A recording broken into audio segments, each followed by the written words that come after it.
So we're doing the end of step 7. We're on the bottom of page 74, basically the start of 75. We'll probably read the last paragraph again at the bottom of 74 before we move into 75, and then we'll finish off with step 7 and step 8. I think I'm going to do a comparison a little bit on the prayers also at some point. I don't know, the step 3 prayer and the step 7 prayer. Okay, I'll go first. Hi, Creator. Thank you. Thank you, Creator, for this beautiful day. Thank you for the beautiful weekend that I personally had, just chilling and working and it's kind of getting grounded again. Thank you, Creator, for the beautiful people that are in my life that answer my calls and give a shit about me, and thank you for the ones that are in the meetings that I get to attend and go to one special meeting and I see all the same faces a lot, and it's kind of like my family, Creator, and I thank you.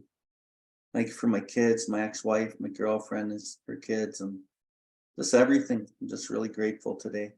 My job and my bosses and my co-workers. Creator, I thank you for the tough experiences that you've allowed me to navigate and find lessons in. I ask that you keep those lessons to a minimum as we move forward, because hopefully I've learned most of them, because they're fucking tough. But just wish that I hope that you give me the ability to articulate emotions and thoughts today, to bring up experiences and to be able to deliver this literature in a good way, in a sacred way that hits people's hearts and disturbs them on the question of alcoholism. Because this is all for the good, they then stand a better chance of accepting what we have to offer and doing what's hard. I thank you, Creator, for my life today. Hi. God, thank you for the journey that this has been for me in the last year and a half, and for the people that have been around me and helping and supporting and encouraging.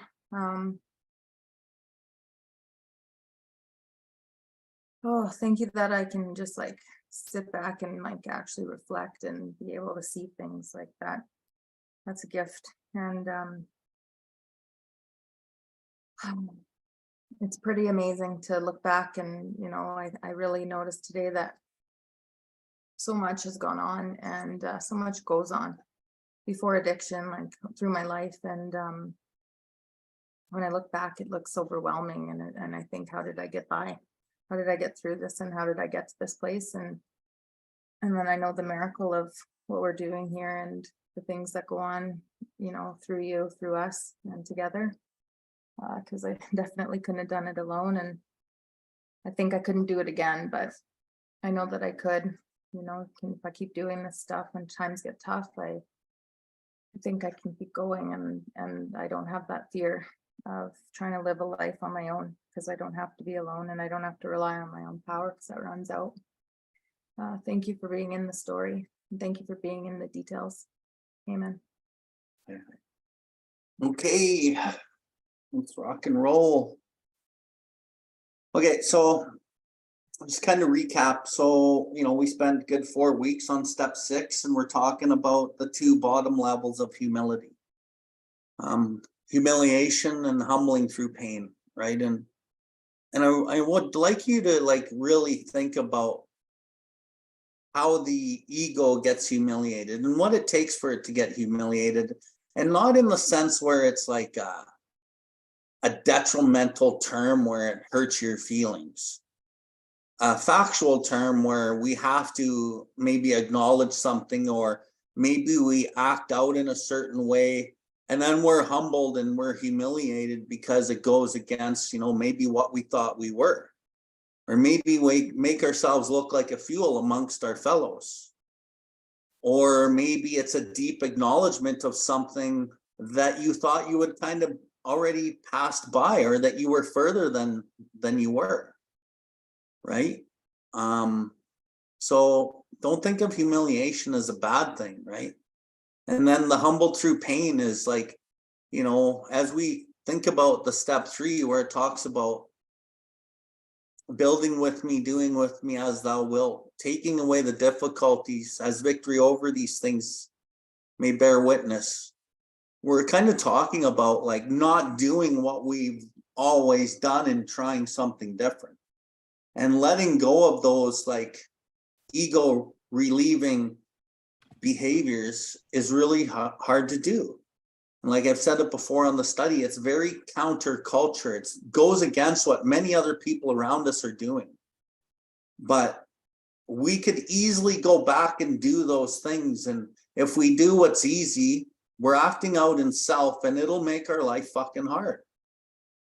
And like I've said it before, there's two kinds of suffering. There's the unremitting suffering of not changing. And then there's the change and the pain of the growth of doing something different. And the thing about doing something different and following this path that's really less traveled is you don't often see the benefits. And we've talked about that a lot also. You don't see the benefit right now, and it doesn't even make sense sometimes. And sometimes it's just you got to put your faith in what people are telling you and fucking do that hard thing. Because I believe when Creator knows that you've really put in effort and you've let something go, then he kind of brings it back to you and gives it to you in a more pure way, right? Like I'm going to say, like, as you relinquish the need for financial security, it will leave us. It's almost like it kind of gets delivered back to you, and you don't need to fight over it. You relinquish like this defective need to always be in a relationship. And then once you've kind of given it up and you've really focused on working on yourself and finding like your own self-support through your own contributions, and you have the ability to decline outside contributions, that's when it kind of gets delivered to you. But the thing about the ego is it already has these wired ideas of how life is supposed to be, because that's deeply entrenched, and that's part of like letting go of the old ideas. So as we get into these relationships or we get into these situations, we have to always be mindful that it might be temporary again. The next relationship that you grew into, it might be one that you're going to grow out of again so you can grow into a new one. Because the journey of healing is a journey of going through different experiences. And I believe we have sacred contracts with other people, all people that we interact with, and including our intimate relationships, where we have to learn certain lessons so we can heal those parts of us. And then we move on and we find the next level of that next human being that we're able to kind of navigate with. But we can't hold on to those things just because the idea in our head says that we have to.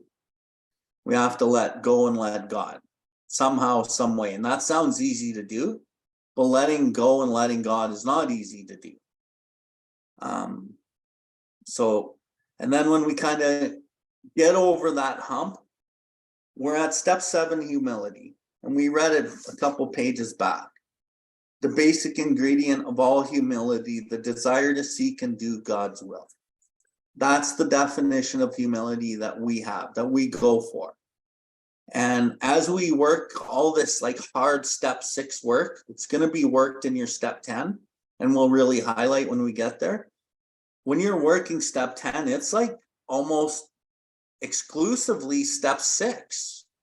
A lot of it is really working on step 6, really changing and learning, continuing to watch for these defects. And then we turn, we ask God for help. We talk to someone immediately. We make amends quickly if we have harmed anyone. Then we resolutely turn our thoughts to someone who we can help. And then we cease fighting anything or anyone, and love and tolerance becomes our code. But just because we're reading love and tolerance becomes our code doesn't mean that that happens right away. It doesn't even probably happen for a couple, 2, 3, 4, 5 years, where you fucking have a total change of perception, and God and you are walking hand in hand, and you're living with that perfection it talked about in step 6, raising our eyes to perfection. We're now walking with love, in love with our Creator. And then another piece of that 10 is we get placed in a position of neutrality, safe and protected. A lot of people will read that step 10 and the step 10 promises, and they really talk about the alcohol only. No, I don't talk about the alcohol in that step. I talk about the defective character, recoiling from it as from a hot flame. Placed in the position of neutrality within my head.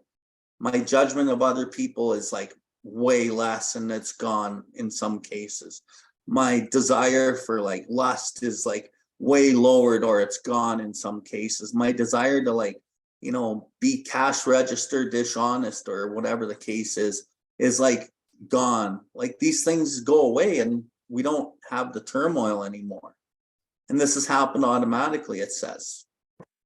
So it's really the defective character that we're recoiling from, because as we do what's hard and we find the payoff way down the road, we don't want to go back there because we know that that's actually toxic or it's negative and it's not the way to live, because we have a desire to seek and do God's will, whatever that might be in that moment.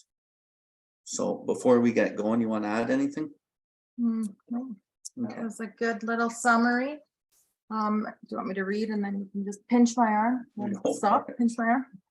Okay, so we're on the top of, Let's do this last paragraph okay, once more. so now we're on the bottom of 74. This improved perception of humility starts another revolutionary change in our outlook. Our eyes begin to open to the immense values which have become straight out of the painful ego puncturing. Until now, our lives have been largely devoted to running from pain and problems. We've fled from them like a plague. We never wanted to deal with the fact of suffering. Escape by a bottle was always our solution. Character building through suffering might be all right for saints, but it certainly didn't appeal to us. Then in AA, we looked and listened. Everywhere we saw failure and misery transformed by humility into priceless assets. We heard story after story of how humility had brought strength out of weakness. In every case, pain had been the price of admission into a new life, but this admission price had purchased more than what was expected. It brought a measure of humility, which was soon discovered to be the healer of pain. We began to fear pain less and desire humility more than ever. During the process of learning more about humility, the most profound result of all was the change in our attitude toward God. And this was true whether we had been believers or unbelievers. We began to get the idea that the higher power was a sort of bush league pinch hitter to be called upon only in an emergency. The notion that we would still save our own lives, God helping a little now and then, began to evaporate. Many of us who had thought of ourselves religious awoke to the limitations of this attitude. Refusing to place God first, we had deprived ourselves of his help. But now the words, "Of myself I am nothing, the Father doeth the work," began to carry the bright promise and meaning. Okay, just retouching there on the bottom of 74. This improved perception of humility, as I spoke about it last week. We get a different perspective of humility. You know, that suffering might be all right for the saints, but it didn't appeal to us. And because that suffering of the change doesn't appeal to us, most people won't stay on the road of the suffering, because it's so easy to go back to the old boy-like, selfish, self-seeking, self-determined objectives. It's so easy to go back there. So when people start suffering the pain in this program, they almost always invariably go back to what's easy. And they get that immediate relief and payoff. The thing is they don't really get the real payoff, because eventually, as you go back to that broken part of yourself, because that is actually a manifestation of a broken part of yourself based in your instincts, you will drink again, because that is self and that is living in the malady. But as we take this road, us on the screen in our own lives, and we are doing what's hard, we will get an improved perception of humility. And it starts another revolutionary change in our outlook. Remember back in the We Agnostics chapter, it talks about having a profound alteration in the way of living and thinking. That's what it's talking about. We have a huge change in the way we view life, but it only comes through doing that hard work. I see many people do okay in the program, but they never get the profound alteration because they only do enough work that gets them by. That's what it was talking about in step 6. Okay, that is the step that separates the men from the boys, because they're not all in. They got 1 foot in and 1 foot out. For us, we want to be all, both feet in, and don't look fucking back, because you're not going that way. Learn from the pain, learn from the circumstances. So our eyes begin to open to the immense values which have come straight out of painful ego puncturing. So our eyes, we begin to wake up, is what it's saying. we begin to wake up in our own lives. I spent my whole life fucking sleeping in my own life. And it wasn't until I came here and I did what we're talking about here, where I actually woke up in my own life. And I'd spent 42 or 44 years sleeping in my life, being a zombie, being a sheeple, and just kind of doing what everyone else was supposed to do, right? And what I've kind of figured out here is I don't have to be like that. I don't have to live by those ideas. They weren't even mine. I just fucking inherited them unbeknownst to me, and I tried to live the best I could with those ideas. The problem was they weren't mine, and a lot of them went against the core of who I am, because they were societal fear-based beliefs that went against God within me. So as I kind of keep doing this work, and I'm ego punctured, and it's painful. And how do I get ego punctured? I get ego punctured by admission of how I am and what I'm doing and what I think like and what I think I am, and talking to other people and getting honest feedback and them puncturing my ego too. But these people that I've found in my life, and I prayed for them today, is they care about me and they care about my well-being, and they know I'm on a spiritual path, and they are too. So they're going to tell me shit that I need to hear so I can have my ego punctured. Or I act out in the defects or the behaviors, and then I'm humbled again. And I'm ego punctured. Sometimes the best way to actually gain in humility is to, and I always say this, right? And I've said it to Janine, and I say it to all my sponsees. I'm like, you know what? At some point, don't be afraid to go live life. Once you got this going in your life pretty good, you got to go out. You got to live life. Like, I've worked with some sponsees that they got terrified to like go get into a new relationship because they'd been single and they'd been happy for a year and a half, and they're really scared because they've never done it like that before. They want to, but they're scared. Or a new job, quitting an old job that they've been at for 10 years and then going to try something new. Because as you spiritually awaken in here, you can't do some of the things that you used to do the way that you did it, because it's not you. It was based in those old self-seeking, indoctrinated beliefs that we thought we were. But now as we kind of grow into these things, so I implore people to say, you know what?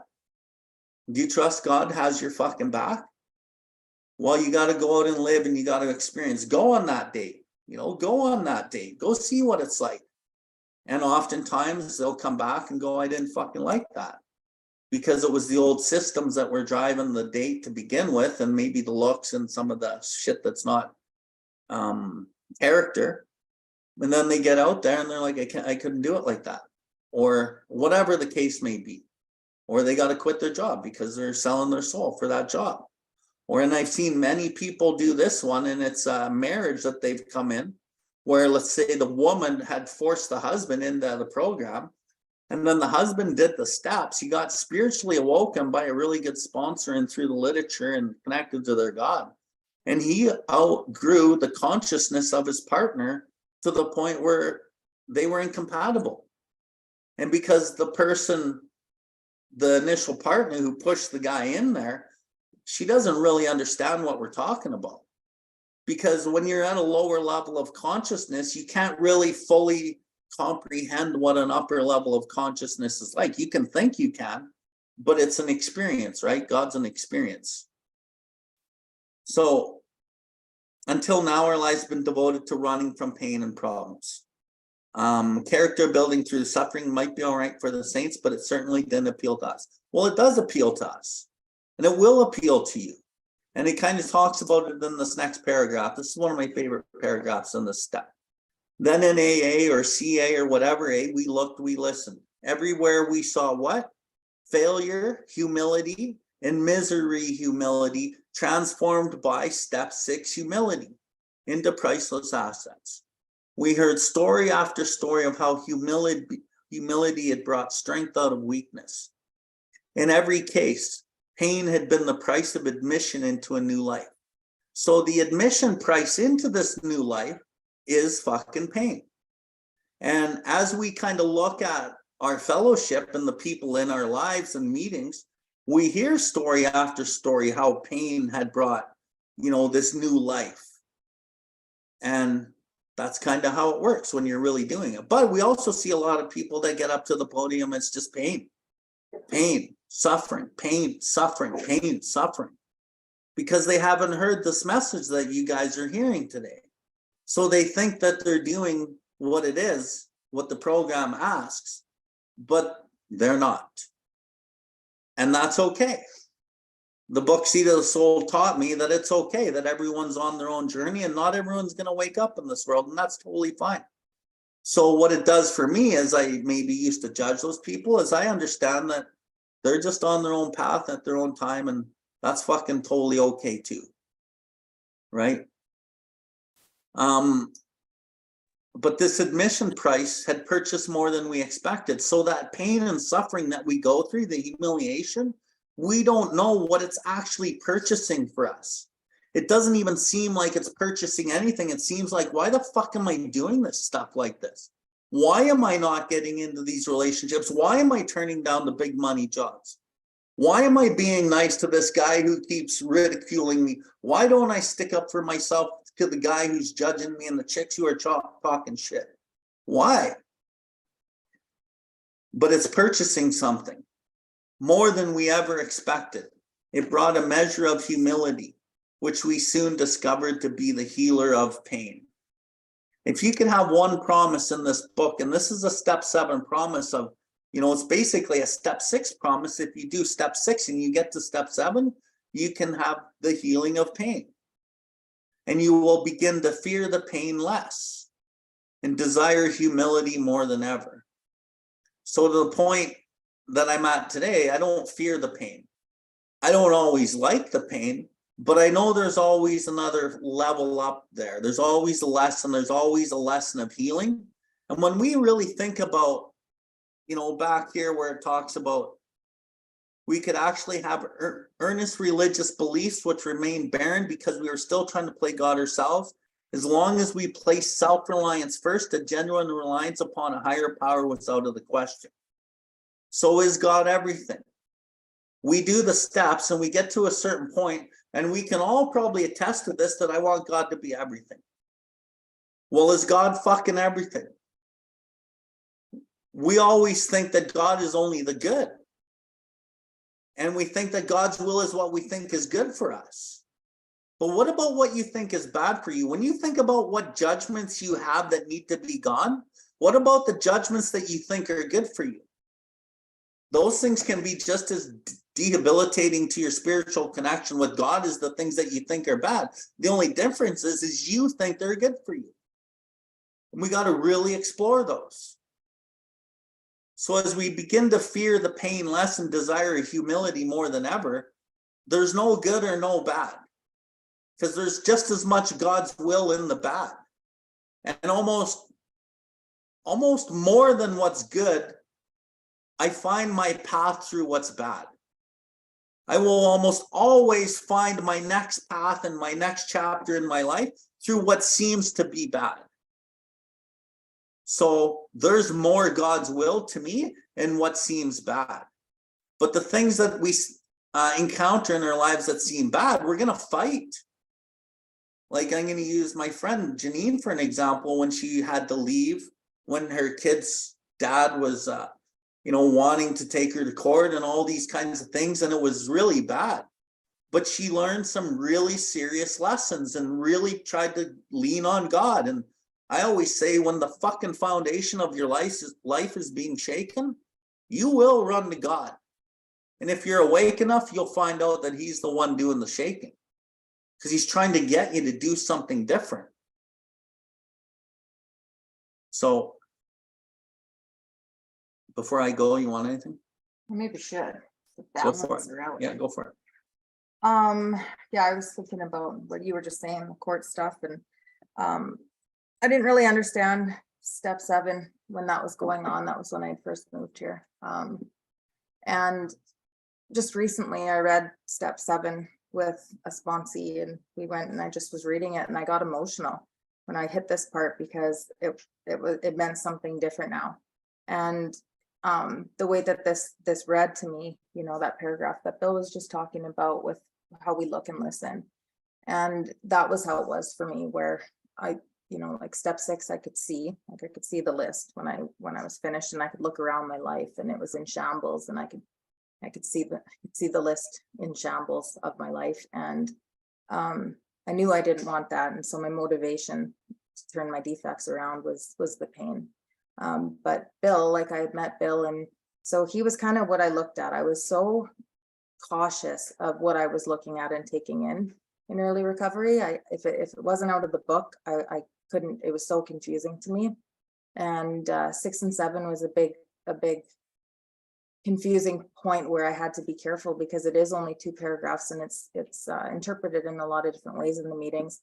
And like I had said in previous episodes, like that I had thought that I had done AA, and now I can say that I didn't do AA, and that the pieces that I was missing was 6 and 10.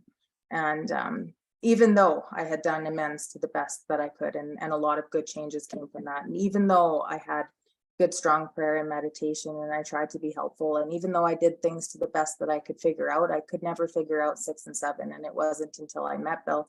So like this paragraph is kind of like Bill and the people that I had a small circle, mostly through Bill, where that was what I was looking at, and I could see this be true in them. And Bill and I had shared like some similarities. Like he had what I wanted in the way that I was trying to leave a job, and I was trying to leave my material world. And there was so much going on but I wanted so much going on that I should have, like, I remember calling you actually and saying, things are okay. Like maybe I should just stay put. Like things are okay. And we had this conversation about like, the good is the enemy of the best. And like, don't get complacent, because you don't know what's actually out there when you take a step into the direction, and your mind can justify and rationalize and make you think that, this is enough, and that is my self-will, and that, I'm going to end up doing the whole God is a pinch hitter thing, where I'm gonna need him again. And so why not use him right now when things are okay, to step into the unknown and really do what you're feeling like you're called to do. Because I felt it. I felt that I needed to move, and I knew that it was something I'd been trying for so long. So using like Bill's experience of how this stuff worked for him, and him being able to articulate that, this is what it was like for me. And when I relinquished this parts of myself, this is what it felt like, and this is how my mind went. And this, like, he was able to tell me just what was coming up and what it felt like. And so it would come up, and, like I would say, like, what if I'm making a mistake? And he'd say like, well, there are no mistakes. And we talk that out, and that I had to just do something. I couldn't just sit still, because that was me like really sitting in the fire of my life, I guess, even though I wasn't burning at the moment. And so anyways, I took this plunge and went, and along the way, it was like he was saying in his opener there, that you don't know if it's working or if it's not working, because I couldn't really see. So I had to really continue to look, and like continue to get my reassurance through the people who had done this and could speak to me about that, because I would lose my faith, because it would feel like, okay, I'm never going to find a place here. And I'd start to lose hope, and then things would look like there was going to be a solution. And then I would kind of get myself all worked up, like, okay, this is gonna be good. And then it wouldn't work out. And then I'd be like, oh my God. And then these emotional ups and downs, thinking that, and like how much I was actually attaching good and bad and all these outcomes to things I had no idea about. And so by the time I did get a place, there had been some ups and downs. We talked a lot about just what he was saying, seemingly good and seemingly bad. And to me, that is how I began to fear pain less. And to, when I'm going through something bad, I don't even really, I have a hard time even saying like, how are you? Well, I don't know. I'm good, I think. But like, I don't know if it's like labeling things good or bad, because I have no idea what, like I talk about a lot, like it's a page out of a chapter out of the book. And like, I never know what paragraph I'm in my own page on my own chapter. And I don't know how the chapter's ending, and I don't know where the story's going. All I have control of is like the next line that's coming at me. And so like, I only have the control of like writing the next line. And that's where God is in the line I'm writing right now. And when I try to write the paragraph or finish the chapter, I don't have that ability and I start going all over the place. So I need to just follow the last sentence to make everything make sense. And God is in the now. So he's in the sentence right that I'm writing right now. And I started to like see that if I could do it like that, the things that were happening, the bad things were really just moving things kind of out of the way. And there was some booby traps, I think, that I was getting fearful a little bit, like I better take a job. I'm being very specific about what I want, and maybe that's selfish, maybe that's, but I was trying to attach to the thing I was going to do next. I was trying to attach the same feeling that this is what I was supposed to be doing. Like I was supposed to be moving, and I felt that. And so I was trying to find a job that matched that feeling. And I was starting to get into my head about maybe I'm being too selfish, maybe I'm being too entitled, and so I reached out to another lady in the program, and she's like, don't settle on this, have faith. And then had I deviated from some of these things, I wouldn't have ended up in the position. And so all of those experiences where something's happening and I, close the loop on it, the paragraph ends, and I can kind of look back on my book and be like, geez, like all these things that have happened that continue to show me that I'm doing something that works, even though that I don't know. And then I have more confidence to turn over the little things. So I can apply that to the littler things that I maybe would have tried to hold on to. And then I can see how overall my experience has been morphing into less reliance on my own self, to just like, I'm not trying to write so many paragraphs at a time. And I'm really just slowing down, and I'm able to stay in the sentence that I'm writing at the moment because of the things that have happened. So I see how this step has come true over time, but like that there's still like, this is not just something that like suddenly I could be right back into some shitty thinking and need to get recentered again. But when I read this a year ago, it made no sense. Mm-hmm. Okay. And part of why Janine had some trust in me is, I'll share a little story with you. So some of you know that in my previous life, before I came into recovery, I started a company when I was 24. And by the time I was like, 36, my company was making about $3 million a year. I had a house in Chestermere on an acreage called Paradise Road. My family was in good order. I was still untreated alcoholic, very angry and violent, but I was making really good money. I had 2 boats. I think I had 3 boats actually. 2 little power boats and then a little paddle boat. My wife drove an Escalade. I drove brand new Dodge trucks. We had like everything you could ever want in a material way. We pretty much had it. And then my addiction, because I live in self and I didn't know it, and I'm an addict and an alcoholic, eventually I burned it down. I burnt it down. I lost it all. And then my family was homeless, living with my old nanny, and I was homeless, and it was a pretty rough time.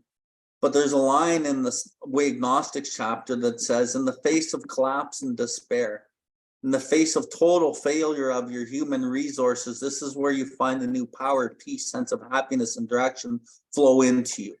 So in the darkness is where you find it. The sense of peace, power, direction. We're talking about God. And it says this happened soon after we wholeheartedly met a few simple requirements. Once confused and baffled by the seeming futility of existence. I was confused and baffled by the seeming futility of existence many different times. Why? Why am I here? What's the point of life? There was many times I had that. And then it said, we finally saw why we were making a heavy going of life. When I did the steps, I started to see why I made a heavy going of my own life. And it goes into the spiritual awakening. So what happened was I come into recovery and I want to get my career back and I want to make the money. That's all I fucking cared about. And then I get a year and a half in, my career starts coming back because I was really disappointed that my career wasn't coming back because I was doing some really shitty fucking jobs that I never thought I would have to do. I had to do. And there's stories behind all of these, which is why I built, why I'm why I believe this so much, because there's all these little stories based in these lines in this literature.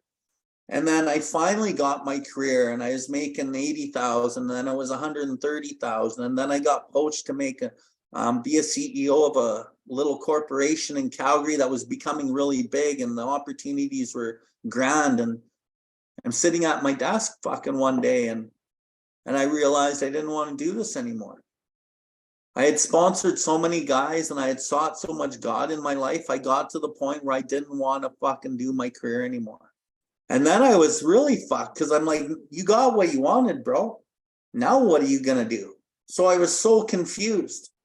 But because I had practiced this so much, I was like, God's got me, man. I don't know what's going to happen, but God's got me. And then I drove my new car. I was driving this new Mustang that I bought. And one day at lunch, I pulled it over because I was struggling inside with this inner turmoil, right?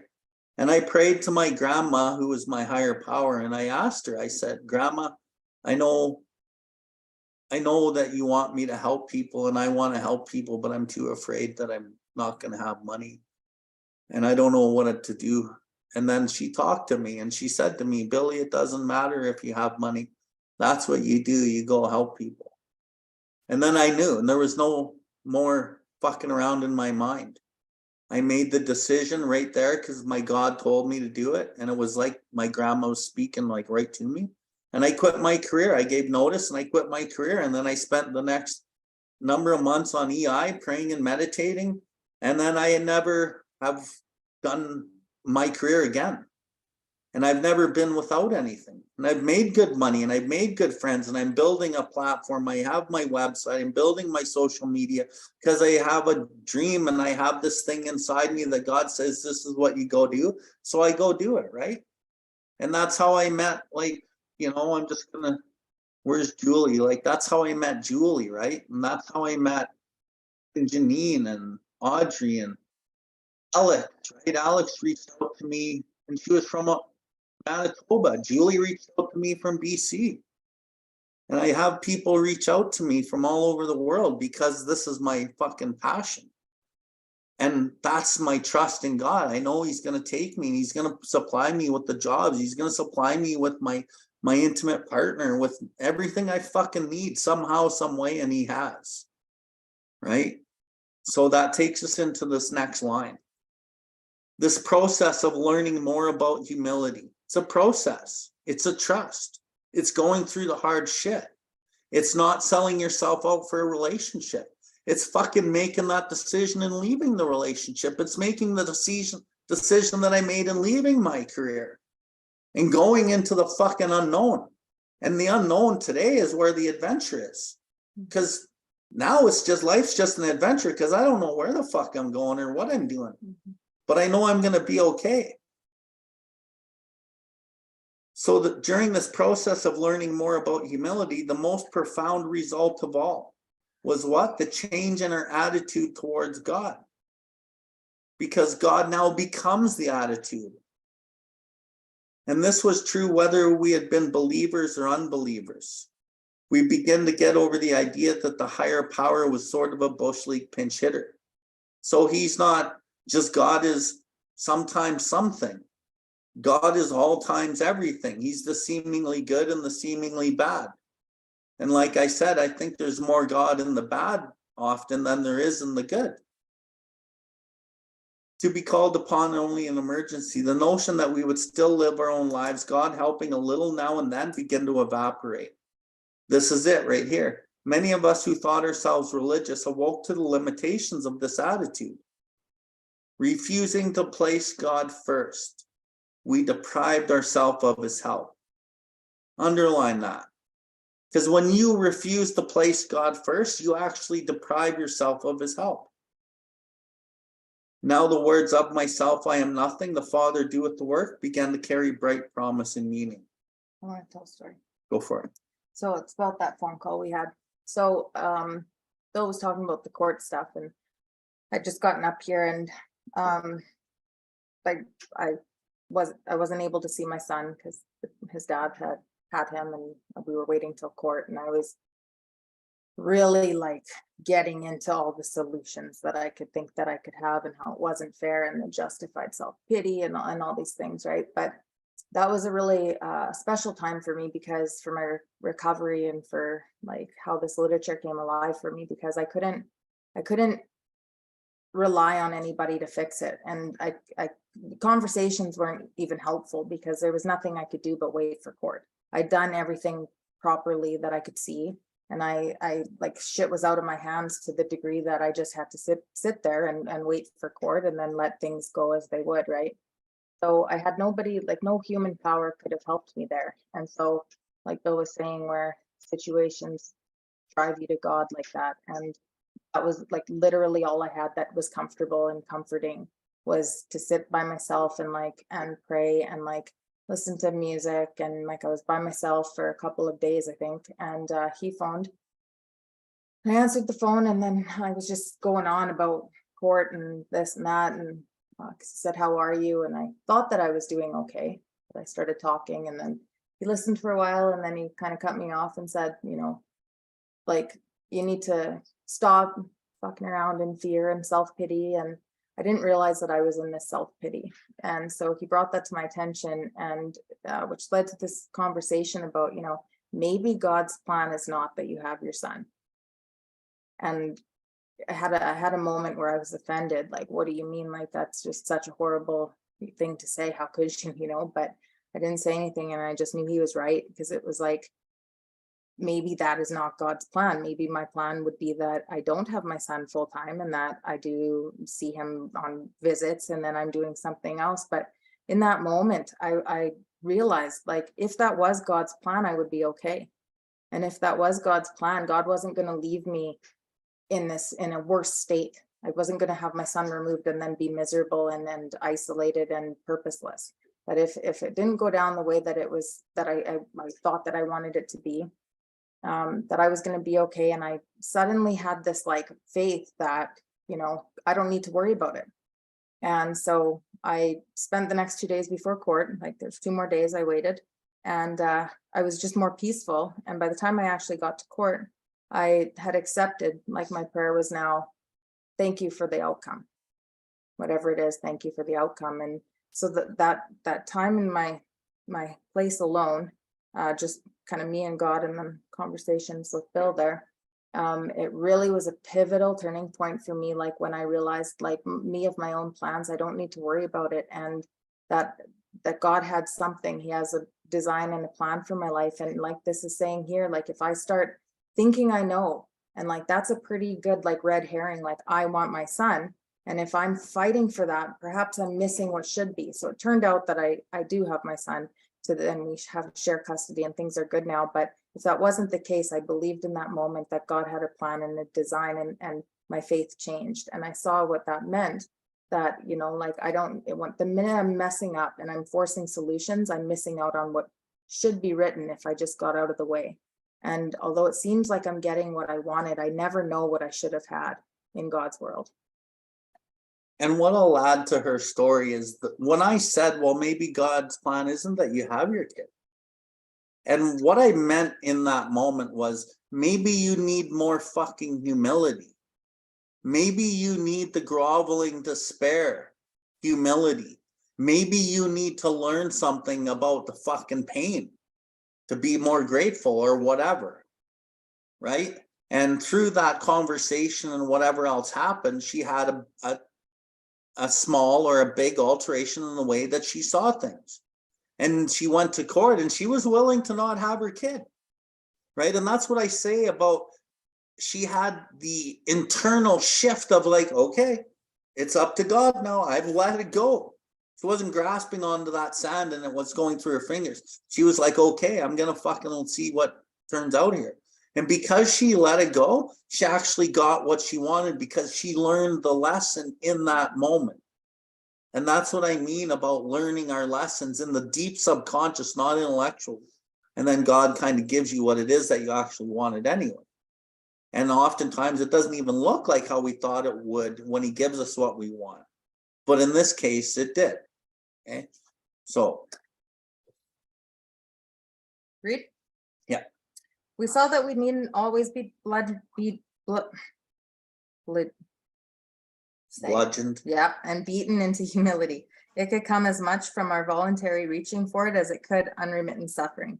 A great turning point in our lives came when we sought for humility as something we really wanted, rather than something we must have. It marked the time when we could commence to see the full implication of step 7, humbly asked him to remove our shortcomings.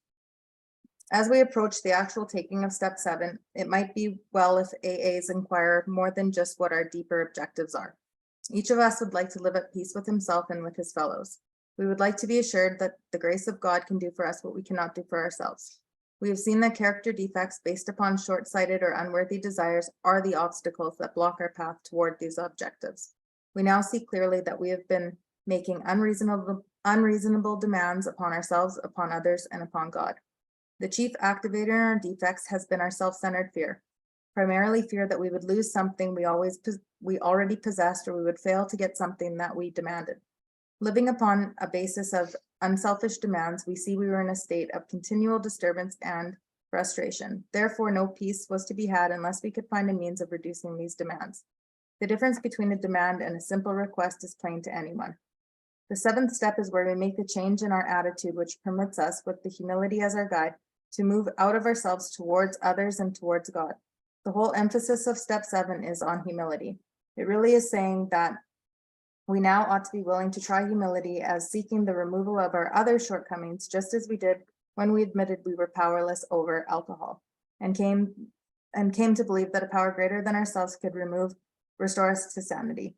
If that degree of humility could enable us to find grace by which such a deadly obsession could be banished, then there must be hope of the same result respecting any other problem we could possibly have.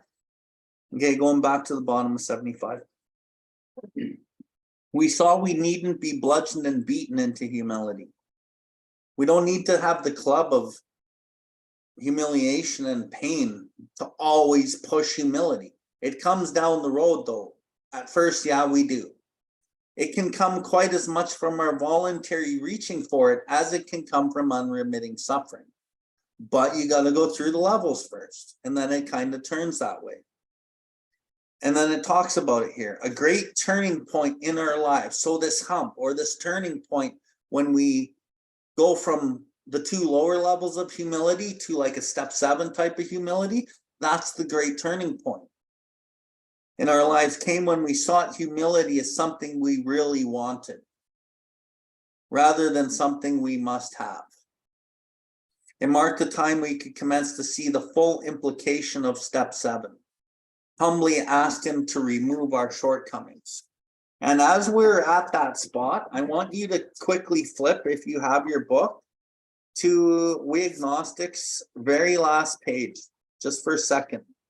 So we're talking about like total surrender to God. The most profound result of all was the change in our attitude towards God. That's what we're talking about, okay? And to finish off that last, humbly asked him to remove our shortcomings. In the original manuscript, that is like the very first edition of the big book and how it works, it says humbly on our knees, holding nothing back, asking God to remove our shortcomings, okay? So when we kind of look at this last little bit of We Agnostics, bottom of 56, it talks about halfway through that bottom paragraph, the barriers he had built through the years were swept away. So Bill W is having a spiritual awakening. And remember, Bill W had a profound spiritual awakening. Most of us grow into it more slowly through the step 6 process. But Bill W did it in one big lightning bolt moment. So the barriers and the judgments and the beliefs and his defects that he had built through the years were swept away. He stood in the presence of infinite power and love. And when we remove all those things that aren't God, we stand in the power of infinite love and ourselves, because we removed everything that's not God. He had stepped from bridge to shore. But for the first time, he lived in constant companionship with his Creator. So remember, just back in step 7 of what we just read, the most profound result of all is the change in our attitude towards God. But we have to go through the pain and pay the price of admission into the new life. And then it happens. And then it says, thus our friend's cornerstone was fixed in place. And if you remember the We Agnostics chapter, it says, upon this simple cornerstone of God, a wonderfully effective spiritual structure could be built. Doesn't say it is built. It says it could be built.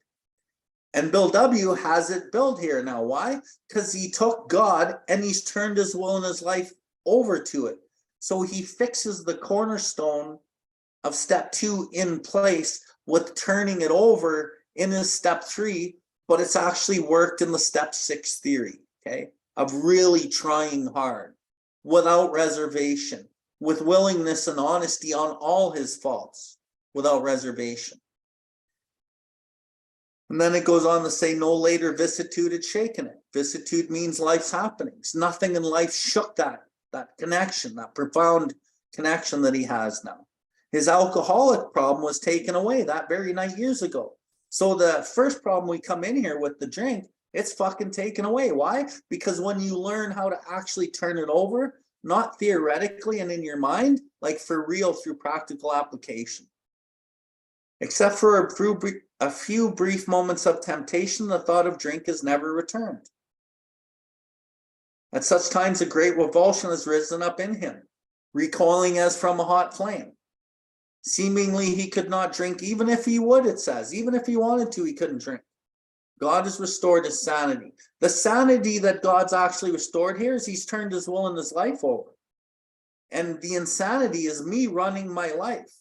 And the only way that I find out that any decision made on my own self-will can hardly be a success, it has to come only in sobriety. I see that. And I only see that if I'm awake and I'm working a solid program and I see that any life run by me is not successful. Even the most subtle defect caused me fucking pain. But this is what I wanted to get to. What is this but a miracle of healing? Yet its elements are simple. What makes him willing to believe? Circumstances make him willing to believe. If the circumstance that I'm encountering in that moment, I'm willing to bring God in, and hopefully I am because I've done enough work and I'm conscious with God. I can bring God into that moment, and that's the miracle of healing. And then I heal that little tiny broken part of me, or maybe it's a bigger part. So it's bringing God in through that step 6 in the circumstance that creates the miracle of healing that allows you to get to the wholeness of step 7. And when you're thinking about tradition 7, everyone thinks it's about money, but it's every AA group is self-supporting, declining outside contributions. So every AA member, me and you, as we work the step 6, we're self-supporting through our own contributions of self, of God, of truth, of love, authenticity. And we can have the ability to decline outside contributions. I don't need that to make me whole because I've worked on my wholeness through the circumstances and the miracle of healing where I'm fucking good with myself. Why? Because I have a profound result of all that God's going to fucking be with me and take care of me. And I've turned it over to him numerous times over the learning of step 6. And I don't need to be bludgeoned and beaten it into it anymore because now it's my life. So he humbly offered himself to his maker. There it is. Humbly on his knees, holding nothing back, tears out of his eyes, offering himself to God, to his maker. And then then he knew. Because Bill W. surrendered so deeply, he knew what? He knew God was going to fucking take care of him and have his back. That is the level of surrender that step 7 is talking about. That level of surrender does not happen in step 3. And when you look at the step 3 prayer to the step 7 prayer, everyone thinks they're the same kind of. They're nothing alike. The step 3 prayer is an offering point. It's a starting point. And then when you look and you dissect the words in the step 7, I am now willing, God, in step 7, that you can have all of me, the good and the bad and the ugly. I now pray that you remove every single defective character that stands in the way of my usefulness to you and my fellows. It doesn't say I offer myself anymore because offer is a possibility. May I do thy will is a possibility. It says, I'm willing. As I go from here to do your bidding, boom, statement. I now work for you, God. I'm going from here and I'm doing your bidding. What does bidding mean? Bidding means I listen to you. And then it says in an overly slavish way in the dictionary, bidding definition, surrender in an overly slavish way. Well, what does slavish means? It means without original thought or idea. So we don't have a reservation anymore. We just act in love and we act for our God and we are of service. And then we just know, right? So even so, God has restored us all to our right minds. To this man, the revelation was sudden. Bill W., the spiritual awakening was sudden. Some of us, most of us, grow into it more slowly, the educational variety. But he has come to all who have honestly sought him. So we have to seek him. And when we draw near to him, he discloses himself to us. And by drawing near to him is I'm drawing near to him within myself and within my fellows. And then he discloses himself to us. Okay. I'm going to finish this off after my blabbing about step 7 against 3. Okay. Top 76. I'm going to reread a couple things that Janine touched on already. As we approach the actual taking of step 7, and step 7, like, it never ends. It's an intent within you of a desire to seek and do God's will. So as you actually come over the hump and as you approach this new profound way of living, it might be well if we AAs inquire just once more what our deeper objectives are. And these really are the deeper objectives. Each of us would like to live at peace with himself and his fellows. Yeah, man, that's what I want. We would like to be assured that the grace of God can do for us what we cannot do for ourselves. Fuck yeah. We have seen that the character defects based upon short-sighted or unworthy desires are the obstacles that block our path towards these objectives. We now clearly see that we have been making unreasonable demands upon ourselves, upon others, and upon God. What I like there is he writes ourselves first, because the problem is within ourselves. And we make the unreasonable demands upon ourselves based on a lot of societal belief systems and traumas and whatever the fuck it is. And then upon others. So as my instincts drive me and I make these unreasonable demands upon myself, I'll make them on you too, and upon God.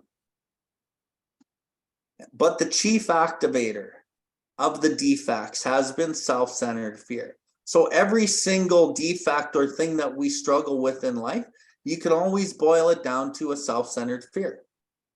And these are the two kinds. And you can extrapolate each of these kind, and sometimes both of them are included in acting out.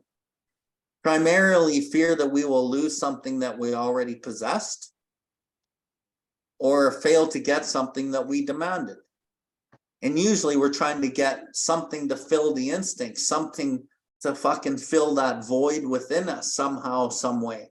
Or we're living in an old belief of a fear of how things should be or how I've learned that they should be. And I'm afraid that I'm going to lose that or I'm not going to get it. And this is like extrapolated widely. We can't just say it's one thing or a couple things, right? The subconscious is complex, so that is also complex. So living upon a basis of unsatisfied demands, we are in a state of continual disturbance and frustration. So like the untreated alcoholism is in our head. Continual disturbance and frustration always in here, which is what step 10 actually medicates. But it doesn't medicate it the first time you do it. It's continuing to do it. And like I said before, millimeter by millimeter, we get the result of healing if we're bringing God in the circumstance. Okay. So down a bit, 7th step, where we make the change in our attitude. Well, what's the attitude? God is the attitude. So we've changed our way of thinking and being to a God-centered way of life, which permits us with humility as our guide to move away from ourselves towards others and towards God. So it says towards others and towards God. those are the first two that we move to. And we get away from ourselves. And we move always to service to others and towards God. And through that self-sacrifice, we actually are able to produce self-care and real self-confidence. It is really saying that we ought to now try humility, desire to seek and do God's will, and the seeking of the removal of our other shortcomings. So as we have this full surrender to God, these moments, a lot of the other shit that we still suffered from, it actually just starts going away. Because you know that God is there and he's going to have your back. And sure, we're still going to have these moments because there's always going to be desires that oppose the grace of God. But once you have this shift where God is like everything, the good and the bad, a lot of your defects just go. They go. And they don't come back. Or they're a lot less likely to fuck up your life. And then it says, just as we did when we admitted we were powerless over alcohol, we came to believe that a power greater than ourselves could restore us to sanity. And what I believe Bill is saying there is me running my life is the insanity, and God-centered life is sanity. And I can live in a way different way. And then it goes on to say, if that degree of humility can enable us to find the grace by which such a deadly obsession could be banished, then there must be some hope of the same respecting any other problem we could possibly have. So again, God can solve any problem. Acceptance is the answer to all of my problems today. 416 to 420 in the big book. That's kind of where it's coming from. Anyway, that's it for step 7. Okay, so we're going to 8. Made a list of all persons we had harmed, became willing to make amends to them all. I think we're gonna read right through this chapter tonight and get through it all. There's certain things we can really talk about here, but in the big picture, you know, it's probably not the most profound step to be like delivering, although there's some really good shit in here and we'll get to it, but it's pretty simple. Do you want to lead it off with anything? No, are you Just going to read? read? No, go ahead. Okay. Step 8. Steps 8 and 9 are concerned with personal relations. First, we take a look backwards and try to discover where we have been at fault. Next, we make rigorous attempt to repair the damage we have done. And third, having thus cleaned away the debris of the past, we consider how, with our newfound knowledge of ourselves, we may develop the best possible relations with every human being we know. This is a very large order. It is a task which many perform with increasing skill, but never really finish. Learning how to live in the greatest peace, partnership, and brotherhood with all men and women of whatever description is a moving and fascinating adventure. Every AA has found that he can make little headway in this new adventure of living until he first backtracks and really makes an accurate and unsparing survey of the human wreckage he has left in his wake. To a degree, he has already done this when taking a list of a moral inventory, but now has come the time when he ought to redouble his efforts to see how many people he hurt and in what ways. This reopening of emotional wounds, some old, some perhaps forgotten, and some still painfully festering, will first look like a purposeless and pointless piece of surgery.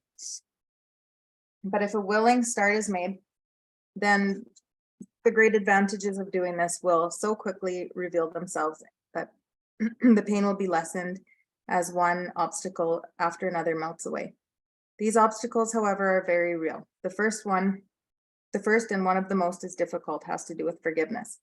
The moment we ponder a twisted or broken relationship with another person, our emotions go on the defensive. To escape looking at the wrongs we have done to another, we resentfully focus on the wrongs he has done to us. This is especially true if he has in fact behaved badly at all. Triumphantly, we seize upon his misbehavior as the perfect excuse for minimizing or forgetting our own. Right here, we need to fetch ourselves up sharply. It doesn't make much sense when a real tosspot calls a kettle black. Let's remember that alcoholics are not the only ones bedeviled by sick emotions. Moreover, it is usually a fact that our behavior when drinking has aggravated the defects of others. We repeatedly aggravated the defects of others. We repeatedly strained the patience of our best friends to a snipping point and have brought out the very worst in those who didn't think much of us to begin with. In many instances, we were really dealing with fellow sufferers, people whose woes we had increased. If we are now to ask for forgiveness for ourselves, why shouldn't we start out by forgiving them one and all? Okay, going back to the first paragraph, halfway through.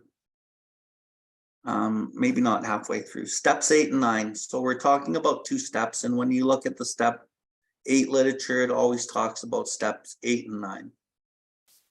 Concerned with personal relations. Well, all relations are personal pretty much. First, we take a look backwards and try to discover where we had been at fault. We did a lot of that in the step 4, but some of the step 4 list isn't on our step 8. You know, in the meetings we hear often people say, well, I got my step 8 list from my step 4. Well, there's a whole other piece of that list that comes not from step 4. So we'll talk about that a little further along. Next, we make a vigorous attempt to repair the damage we have done. We're kind of actually talking about step 9 there. And a lot of people, when they do the program, they'll get to the step 8 and 9 and they'll go do some amends, but they won't finish their amends. And the amends kind of go up on the back burner and they become less and less important. And then the people focus more on their defective character. But this whole program is all inclusive. All steps are as important as every other step to do in its entirety. So making all the amends, of which people will slight, why I'm saying that is to note that, so that maybe in your own life you haven't done all your amends, because amends actually have a lot of humility in them. There's a lot of groveling despair, and there's a lot of fucking humbling through pain in that process of me not wanting to do it. And then really what we find as we do these amends is the person gives us feedback and it was nothing like we thought it was. So there's more humility in there. And so we're humbled even more. Okay, and then the goal here is we may develop the best possible relations with every human being we know. There's a misconception in the program that I just care about my family. But this is about all human beings and developing the best possible relationship with everybody we know. And like even the guy at 7-Eleven, right? Maybe say hi to him in the morning, do certain things to like change how you are. Because people love a fucking hello, good morning, how are you? Right? I know when I'm at work and people come in and they're grumpy. I don't like that. I try to be upbeat and cordial in the morning and, you know, enjoy the morning and say good morning to people because it's really positive. And that's kind of what it's talking about in all aspects. Anyway, and then he reiterates that second line, next paragraph, learning how to live in the greatest peace, partnership, and brotherhood with all men and women, all of them, of whatever description, is a moving and fascinating adventure. It's about all people, all the time. A desire to seek and do God's will and packing into the stream of life is kind of what we're talking about. The principle behind step 8 is brotherly love, right? Loving your brothers and sisters out there, no matter who they are, whatever description. And for me, I've come a long way in this area because I used to be really, really prejudiced against all sorts of different aspects of people. First Nations people, Indian people, fucking white people, fucking gay people, fucking you name it, man. I was fucking prejudiced and I had nothing good to say. And I would even voice that a lot through my younger years. But today, fuck, man, I don't even give a shit. We're all the same. And that came through the program. And this is really important. Every AA has found that he can make little headway in this new adventure of living until he first backtracks and really makes an accurate and unsparing survey of the human wreckage he has left in his wake. So I hear people also in meetings say, you know what, I'm not digging up all that past shit. That's all in the past. I'm just moving forward. Well, they're not going to have a new adventure in a new, beautiful way until we really look at our shortcomings and where we fucking harm people and try to make this right. And I see that actually in live action in my sponsorship life and in the life that I live in the program. quickly, next page. First little bit there.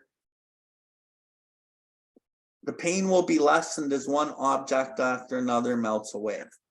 So we're actually talking about amends and going out and doing amends, and the pain, the deep subconscious pain that we suffer, it actually is lessened little by little by little as we acknowledge these things. And I make an accurate and unsparing survey of the wreckage and the harms that I have caused. And then I go out and I make amends to people. And I can make amends to like the people I've harmed right here in arm's distance by helping people out there too. So I do it in all areas. I pack into the stream of life is what I'm doing. The next line, second sentence, I guess. The first and one of the most difficult has to do with forgiveness. The moment we ponder a twisted or broken relationship with another person, our emotions go on the defensive. So forgiveness is kind of what we're shooting for. And when I say, okay, what's this program really about? It's about developing love and forgiveness. That's really what God is. People don't really want to forgive because those resentments are really entrenched in the traumas. But I think it's really important to at least try to forgive, because you're the only one suffering. And it's your best life that you're depriving yourself of. And if God is everything, God wants fucking forgiveness. Well, my God does anyway. I don't know what your God wants, but mine wants love and forgiveness. There was a time that I wasn't willing, and I didn't know how I was going to get willing because of this particular resentment. I felt like I had like such a small part, and that just the behavior on the other end wasn't changing, and that it was unfair, and that I was certainly not prepared or thinking that there would be any value in going and saying like, hey, you know, I'm really sorry for, and my part actually was quite big. But at the time I thought it wasn't. And to go and acknowledge that, I thought that the person was going to be like, yeah, I know, I told you, you know, and I just couldn't. I had so much like animosity and like just so much years of like what he was saying, the resentments and stuff. And so the process for me with this was that, you know, like the ideal is forgiveness, but I can't self-will the forgiveness. And so how it came to me, like today now we're fine. And like we co-parent, and you know, like the relationships have healed in ways I could have never ever predicted. But the process for me was like going out and doing the little ones, and then like just the rest of the steps as well, and getting the little pieces of myself back, and then the gap from here to the forgiveness, it got smaller and smaller, and the proof got bigger and bigger, and then I arrived at a place where I could see my part was what happened. Is that thing that changed is that I saw myself more accurately, and I saw the truth of the situation, and I have come to a place where like I see the value in, and that he deserved me to own my part, and that what I've had done was, you know, I was an equal player in all of this. And so all of that took time, and I did have like I did want to have forgiveness, but I didn't, you know, and I believed that if I just kept doing the rest of it all, that it would come, and it did. But it wasn't something I was able to really push myself into and just think it. And then it was that I was restored slowly through the smaller things became the bigger things, and then those things became irrelevant and healed. So if you're in a place where there's people that you don't want to forgive, I think in my experience is that as long as you just keep doing it and your eyes are set towards, you know, love, that you'll get there in spite of yourself, and you'll get there as a byproduct, I guess, of the rest of it all. 10-4, I agreed. And another component that you can do is willingly do that, even against your own will. You know, do the step 4 prayer, page 67, do what it says on page 552. In step 10, it says we resolutely turn our thoughts to someone we can help. And that's how it ends off that process in the 10. And resolutely means an admirably purposeful, determined, and unwavering manner. We turn our thoughts to someone we can help, even though sometimes it might be reluctantly. So if I'm seeking a solution that's in spiritual and altruistic in nature, even if I start the altruistic plane with resistance, doesn't matter how I start, as long as I start, because the power of love and forgiveness will override the fucking fear and the anger, but it won't if you let the anger and the fear stay in the clutches of it. But if you keep working and chipping it away, and I can't emphasize more, millimeter by millimeter, the shit starts letting go. Okay, so if we are about to ask for forgiveness, bottom second last paragraph 78, for ourselves, why shouldn't we start out by forgiving them one and all? You know, I hear people in the program all the time, oh, I need to forgive myself. I'm going to forgive myself, or I forgive them. Like that idea that you can just forgive somebody because you fucking think you want to, that doesn't happen like that. Like Janine said, it's a process. And how I think it started for my own self-forgiveness, it probably didn't start coming till 3-4 years in. I can say that I felt better about myself somewhere in the first and second year, third year, but where the guilt and the shame and all the undealt with shit started coming up was later on. And then I started learning how to actually forgive myself and give myself a break. And the perfectionism wasn't as bad, because perfectionism's kind of a symptom of unforgiveness, in my opinion. And that shit comes down the road. So let's forgive other people. Let's try it on other people. And I can't emphasize enough, resolutely turning your thoughts to someone you can help. Praying for other people in a determined, purposeful manner for at least a minute or two at a time. Not 5 seconds, not 10 seconds, but longer periods of time. That's it. When listing the people we had harmed, most of us had hit another solid obstacle. We got a pretty severe shock when we realized that we were preparing to make a face-to-face admission of our wretched conduct to those we had hurt. It had been embarrassing enough when we, in confidence, had admitted these things to God, to ourselves, and to another human being. But the purpose of actually visiting or even writing these people concerned now overwhelmed us, especially when we remembered in what poor favor we stood with most of them. There were cases too where we had damaged others who were still happily unaware of being hurt. Why, we cried, shouldn't bygones be bygones? Why should we have to think anything of these people at all? These were some of the ways in which fear conspired with pride to hinder our making a list of all the people we had harmed. Some of us, though, tripped over a very different snag.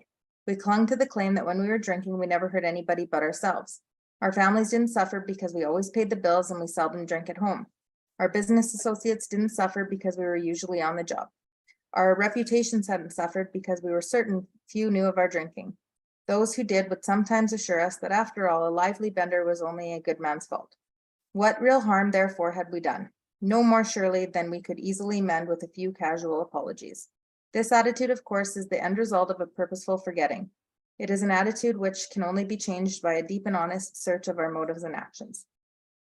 Okay, not much to really talk about here, but I'm going to go to the top of 79, couple lines down. There were cases too where we had damaged others who were still happily unaware of being hurt. Why, we cried, shouldn't we let bygones be bygones? Why do we have to think of these people at all?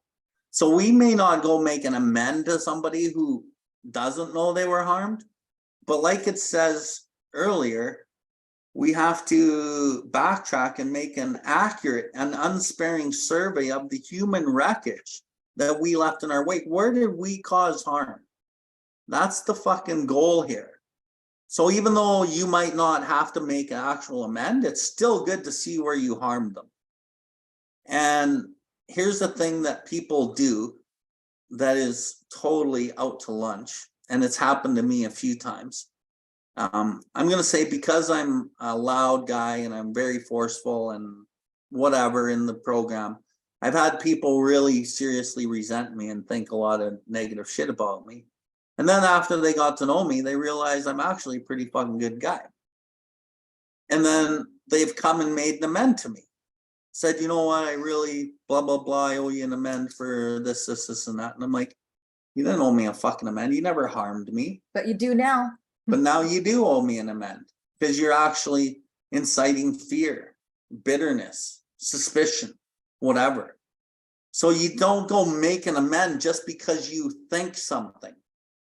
that's where you attack it on the flank and you go talk to your sponsors and pillars about how you feel.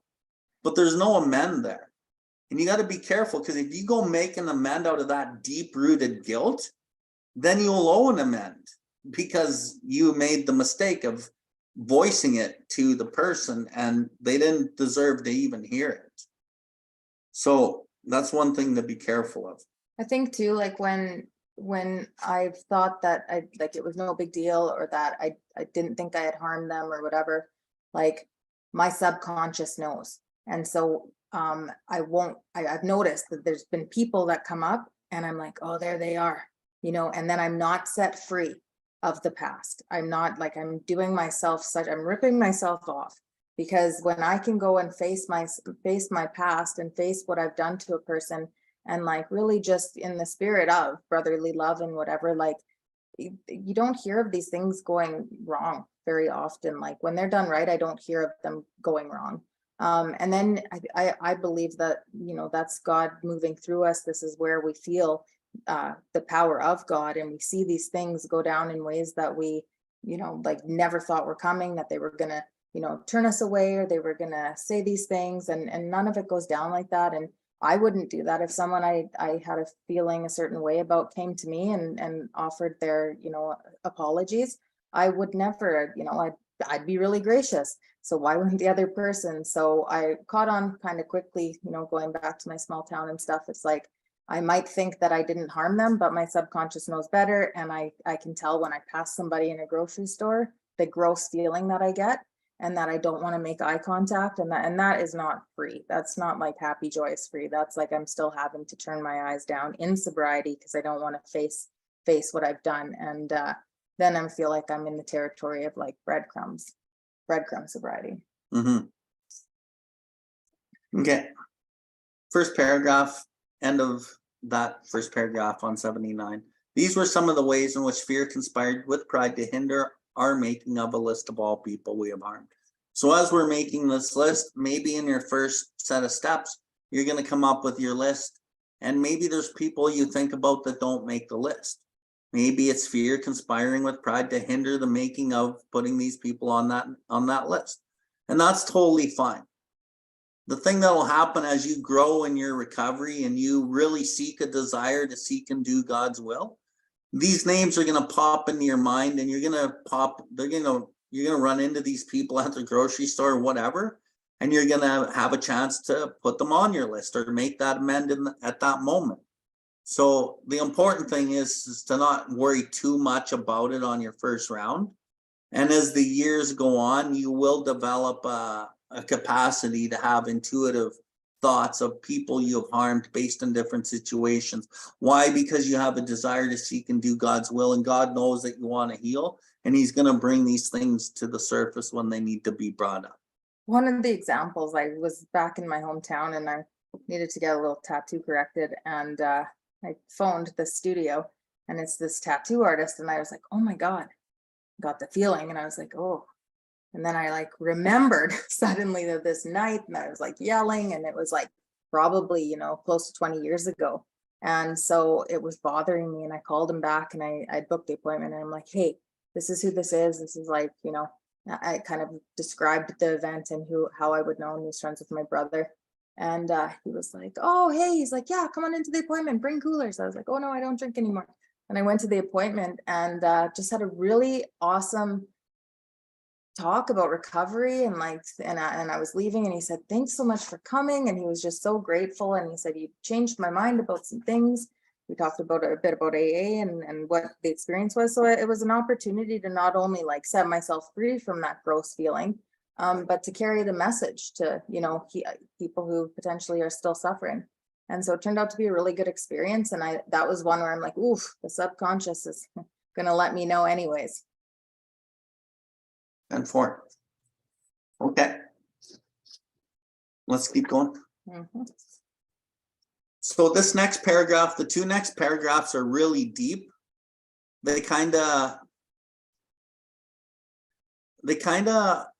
are out of place from the regular thinking of step 8. So really pay attention to these 2 paragraphs, and we'll try to really highlight what they're saying. What are we on? Though in some cases we cannot Okay. make restitution. Though in some cases we cannot make restitution at all, and in some cases action ought to be deferred. We should nevertheless make an accurate and really exhaustive survey of our past life as it has affected other people.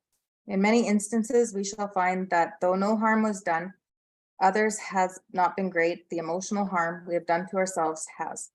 Very deep, sometimes quite forgotten, damaging emotional conflicts persist below the level of consciousness.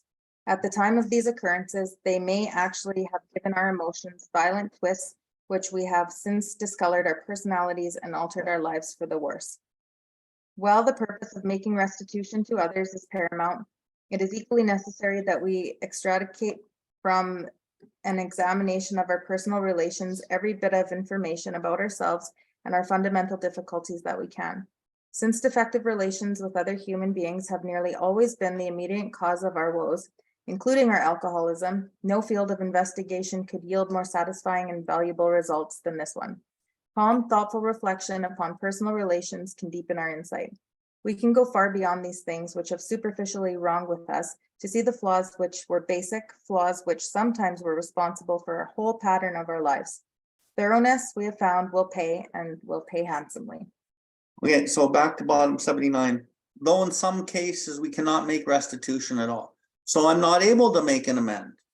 In certain circumstances, certain situations of amends, I can't make the amend, it says. And in other cases, action ought to be deferred. So maybe it doesn't happen right now and I defer it to down the road.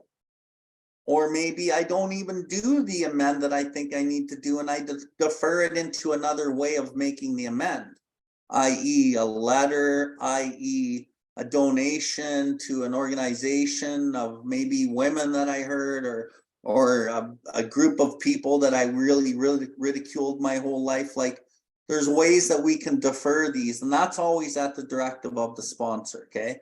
And so when we talk about making the list of amends and becoming willing to make amends to them all, it doesn't mean that we're always going to make a direct amend to whoever's on that list. The sponsor would be me in this case. I'll guide you to how you're going to make the amend with each person based on my experience and the literature and what it says and how this should be done and if you could harm them or others more. Sometimes I'm going to get you to write a letter. Sometimes I'm going to get you to write a letter and a prayer. Sometimes I'm going to send you to the mountains to read this letter in the prayer and burn it or rip it up and put it in the river. Sometimes you will do the direct amend. Sometimes you're going to wait for 2 or 3 years or maybe 5 years, depending on what it all is. And that's all at the direction of the sponsor, okay? Maybe it's donation, maybe it's whatever it is. But we should nevertheless, this is important, make an accurate and really exhaustive survey of our past life as it has affected other people. And a lot of this can be done when you're doing your step 5. So when I do a step 5, I make an accurate and exhaustive survey of this person's whole past life. In many instances, we shall find that the harm done to others has not been great. The emotional harm we have done ourselves has been. So sometimes when we act out in certain ways, we might not actually have affected a lot of people real negatively, but because maybe we're selling out a piece of our soul to avoid the conflict, or maybe we don't have the voice to speak up in the areas where we really need to speak up, or maybe people put us down and we're just fucking taking it our whole life. What happens is very deep, sometimes quite forgotten, damaging emotional conflicts persist below the level of my own consciousness. At the time of these occurrences, as these things are happening down the line of my life, they may have actually given my emotions violent twists, which have since discolored our personalities and altered our lives for the worse. So this is like really deep-rooted stuff we're talking about. This stuff is the kind of stuff that happens in childhood, or, you know, maybe little girls with fucking, you know, abusive people taking advantage of them and fucking not saying things. And same with boys, and, you know, bullies on the playground and bullies at home and abusive parents that the kids are watching. Like, this could be a numerous amount of different things that can affect this. and discolor your life and alter your life for the worse. So we got to fucking sometimes look at that. And that is, the subconscious doesn't want to see that sometimes. And what I will recommend is not going and digging into that deep subconscious just because you're hearing this. Through the process of working these steps over and over and over years, this shit will reveal itself. It's going to come up. And you'll know intuitively it's time to deal with it. But the thing is if you don't keep a good program and you're not working a solid, full, well-rounded, balanced program, you won't deal with this shit because you won't be able to, because you're not running a decent program. So you're not dealing with the shit when the shit comes up. And if you don't deal with the shit when the shit comes up organically, the shit will fucking deal with you. And this is the kind of stuff that I'm talking about right here that comes up in your 4th year, 5th year, 6th year, 7th year. But if you haven't been running a good program, this shit's going to come up and it's going to really fuck with you. And that's the importance of staying sober, building sober patterns, learning how to use God and other spiritual disciplines and throwing shit at the wall and changing it up over time, where you learn how to allow this shit to come up. Okay. While the purpose of making restitution to others, so again, the amends is really important to do to others. It's paramount, actually.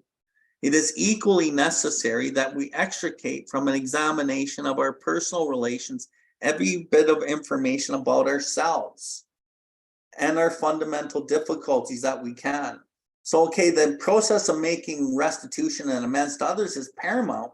It's just as paramount for me to look at myself and examine all of my personal relations and try to gain all the data through those relationships about myself and where some of the fundamental difficulties come from. A lot of these relationships will be with your family. Mm-hmm. That's where the fundamental difficulties often start, but not always. So it's just important to make an accurate and exhaustive survey of your past life and look at all relationships. When I do a step 5, I actually bring all the step 8 stuff into the 5 because it makes the 5 way more effective. Since defective relations with other human beings has nearly always been the immediate cause of our woes, including our alcoholism, no field of investigation could yield more satisfying and valuable rewards than this one. Calm, thoughtful reflection upon personal relations can deepen our insight. We can go far beyond those things which were superficially wrong with us. The fucking branches, the shit that we can see. To see those flaws which were basic, flaws which were sometimes responsible for the whole pattern of our lives. So when we did step 6, we read the step 4 and we talked about the instincts. The instincts get broken, and that's where the problems arise from, and that's what it's talking about. As I act out in all these defective characters, I'm trying to fill the voids and the insecurities and the emotional needs that I never got in my life somehow. Or maybe I'm protecting myself from traumas happening again, right? So I can go far beyond these things which are superficially wrong with me to see the flaws which were basic, flaws which are sometimes responsible for the whole pattern of my life. And some of these things come in, the one that comes to mind right now is the vanity, where men and women will both overcompensate in how they look and what they wear and what they drive. And they're fully obsessed on these things because of things and how they grew up and what they've seen and how society has kind of groomed us. So the example that I think of for myself when I read this is just like as a child, I just was living with my one parent, and that parent was in a lot of relationships, and those relationships failed, and I moved out early, and I had this idea that I will never put myself in a position to depend on anybody because I never wanted that. I saw like 4 marriages collapse growing up before I moved out, and I moved out because the stepmom was crazy. And I remember the moment that I decided, I'm like, I will never let this happen. And so I set in motion this life where I was so ridiculously like self-reliant and independent and like just an immense like drive, which I mean, it caused my career, it caused some things, but it also caused some major damages. And I would say that I maybe I would have done those things anyways, but I had a lot of wreckage just based on my self-reliance. And it was the thing that was super glaring that I didn't really understand. And so to pick it apart and to see it like this, and to go back into childhood and see, you know, the ways that those things kind of just twisted my character beyond like what, so it wasn't a superficial flaw. It was like, it became who I am. I am this independent person. I am self-reliant. Nobody is going to disappoint me, and I will do anything to put myself in a position of me running my own show. And that was that. And so that was who I am. And as I have been in recovery and you know, working this program, that is not who I am. And that is not my character by a long shot. And it's actually pretty sad. Like there was some grieving, you know, there was a period of like the things that I, you know, lost and let go of and didn't have because of the fear and because of a drive in a direction that was like this, you know. I thought it was who I was. And so that's kind of, you know, an example that I can give to give it some context. Okay, and top of page 80, you know, these emotional conflicts that were persisting below the level of your consciousness, right? Mm-hmm. At the time of these occurrences, when you developed these emotional deformities, you didn't know how, when, and where, but we can look back and find that out, right? They may have actually given your emotions violent twists, which has since discolored your personality and altered your life for the worse, ultimately. Well, and because I was going in that direction, so then I wouldn't really rely on people. And then so I wouldn't have a true partnership with anybody. The relationship would fail, which would then confirm to me that people are unreliable. People are going to hurt me.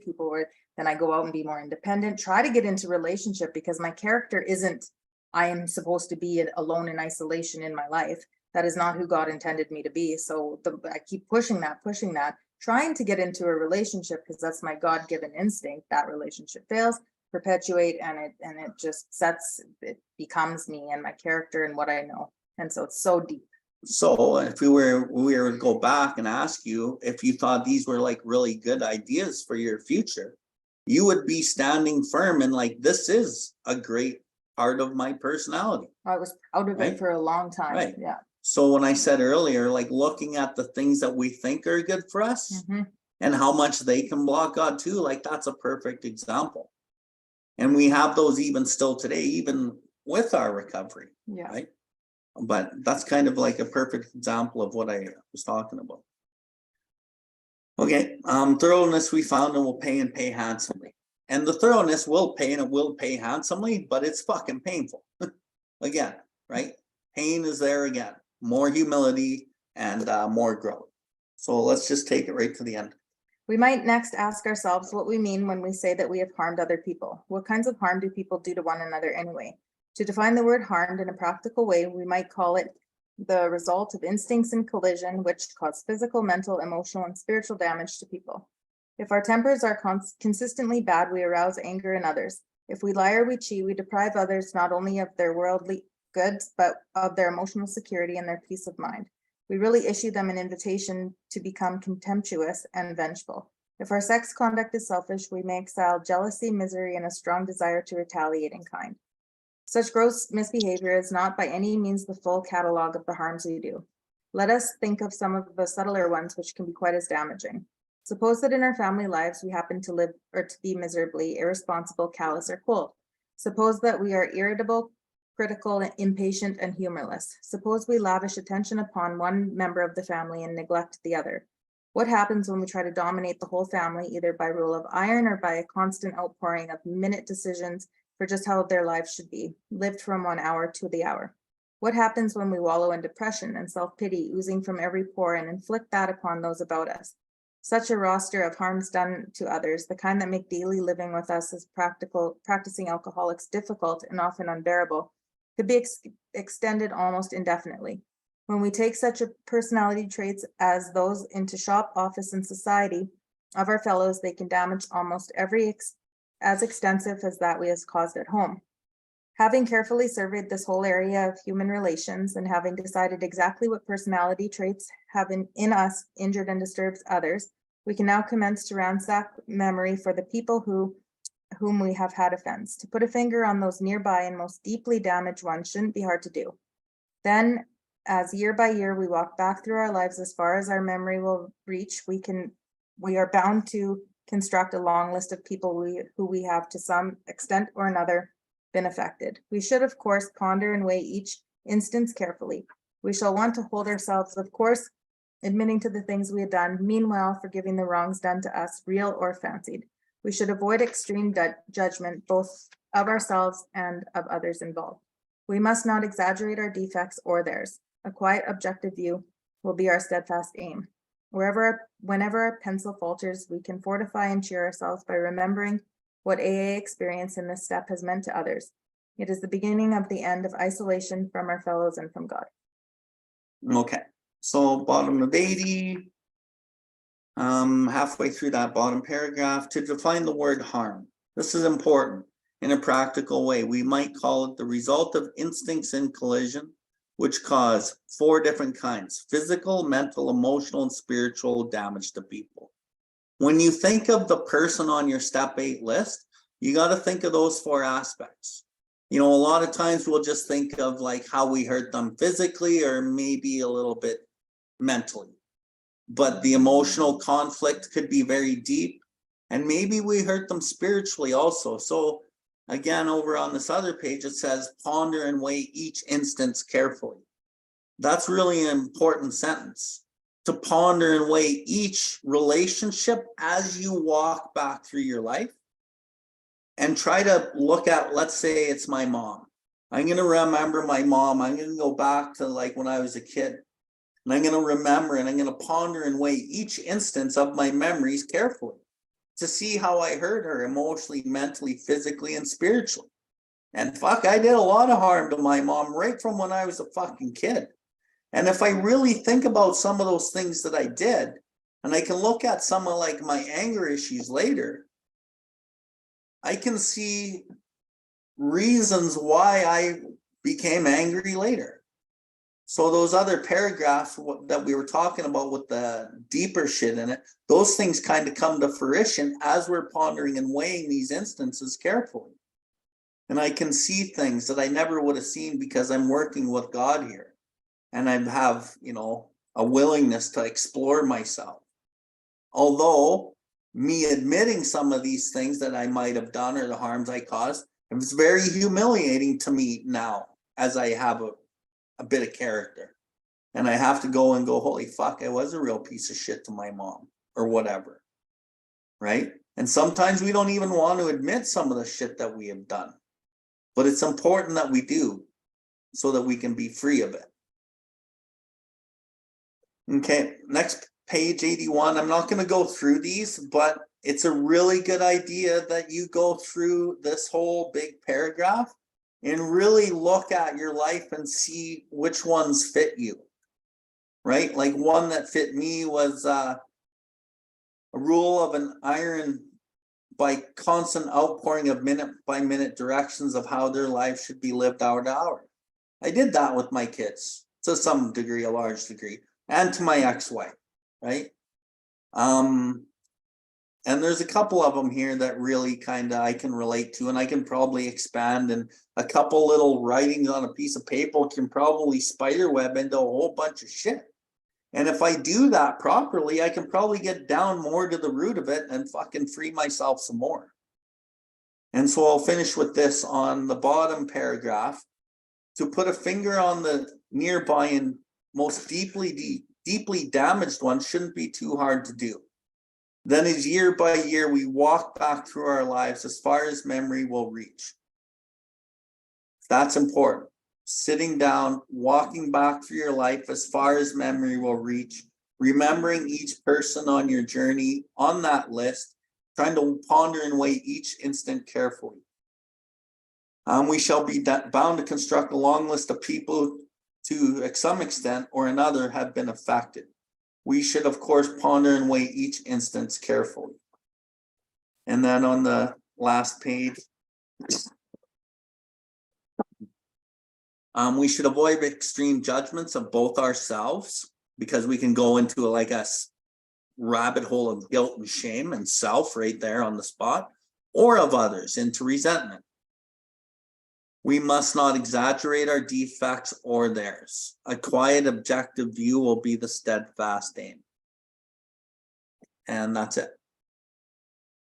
Anything else? I guess I'll just finish my thoughts with I think this step actually prepared me for like the relationships that I have in my life that are important and meaningful. I learned from this step that I'm often wrong. Like when I wrote how I harmed people and went into the amends, and I'm asking, is there anything else? And then they're telling me these things that wasn't how I thought that I harmed them, and that was in more cases than it wasn't. That there was these other things that, like the things that I were saying, they mattered, but not really. And there was things like my daughter came back at me with some things that just didn't even make my list or my thoughts at all. And so like now in my relationships today, like even today, I had a friend talk to me about like just some of our interactions and how I was hurtful in an interaction. And it's like, these are things that I need to be prepared for, because I can't always see how I'm hurting people. And I need to be able to be at a place that when they give me the feedback, that I can take it. And this from what I can see was the first, of my practice points where I've had to hear a lot about how I've harmed people and not in the ways that I had thought. And so now I feel like I'm able to take, like you pissed me off in this way, you hurt me in this way. And instead of getting defensive, or if I do feel it a little bit, I'm able to just take it without reacting and have a really constructive conversation. And then as a result, I end up with these stronger, more meaningful friendships, because like conflict comes up and like you spend time in close proximity with people and you're having interactions all the time. Like if you're not really, stepping on toes in some way, I feel like somebody's not actually speaking up, because that's what people do. And so it's setting the groundwork to be able to just have honest conversations, and then say, oh, and then you just okay, and then I'm aware of it, and then you keep going. And my friendships are honest and they're kind of easy to navigate, and when things come up, it's like you address them, and then as a result of the conflict, you get a more deeper friendship. So it's I don't know, for me it was like the first part of doing that and having these really good reciprocated friendships with people was in this 8 and 9, where I was learning how to mend the relationships, but also have the people skills that allowed me to keep the relationships in recovery healthy and thriving. Mm-hmm. And what I'll add to that is the reason why we're highlighting like really looking at past relationships and humbling yourself with the wrongs you've done, because we really need that humility to go make the amend, because we don't want to be that anymore. And if I just make a list and I don't really look at the harms I've done, I'll go make the amend and fucking I'm not really humbled enough, and I'm probably not going to change. So it's really important to go into the amend armed with the facts about yourself that you don't want to be like that anymore. And when I do a 5, like I said, I bring this 8 stuff in and I humble them way back in the 5, so that the 6 and the 7 mean something and the 8 and the 9 mean something. And that just comes over sponsorship time. But yeah, that's it. Awesome. Thanks everyone for coming out.